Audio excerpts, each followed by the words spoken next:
Thank you very much, Mr. Chairman. Today's hearing is about one of the most critical resources keeping America safe.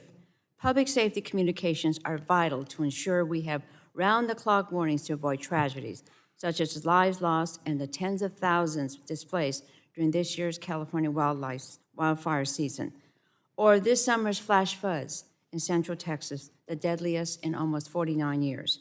These are not just one-off events.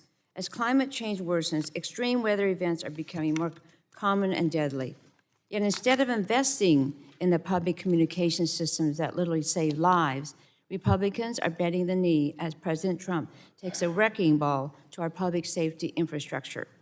In July, congressional Republicans gave in to President Trump's demands to cancel over $1 billion in funding to local public television and radio stations.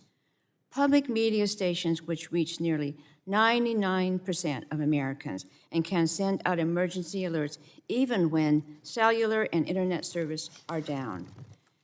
In 2018, Sacramento's KVIE Public TV delivered the first ever earthquake early warning in under 3 seconds.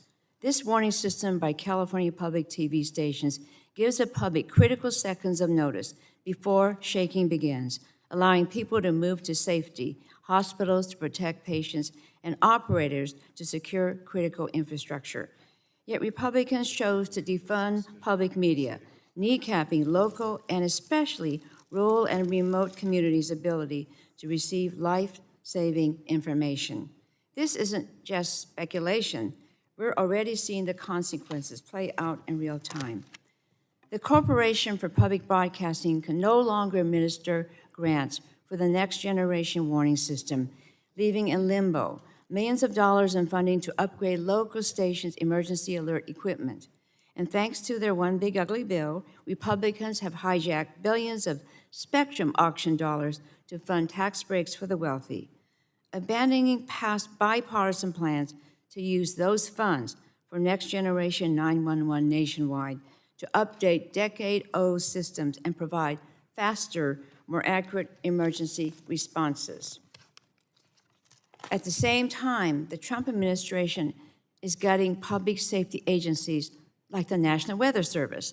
DOJ fired close to 600 National Weather Service staff who were critical to delivering effective forecasting and disaster coordination. In May, the National Weather Service offices in Sacramento and Hanford had to close 24/7 operations because the Trump administration decimated over half their workers. National Weather Service is not waste or fraud. It's an essential service to ensure Americans can prepare for and survive natural disasters. Yet the Trump administration continues to dismantle what makes Americans safe.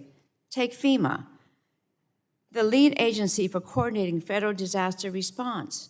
Before hurricane season, President Trump slashed FEMA's workforce and canceled billions in disaster preparedness funding. Across the board, where the government is providing a service that makes people safer, President Trump has decided it's not worth the cost. Is that really the legacy my Republican colleagues want to leave behind? The best they have to offer their constituents? We should be investing more resources in our public safety infrastructure, not taking a chainsaw to them.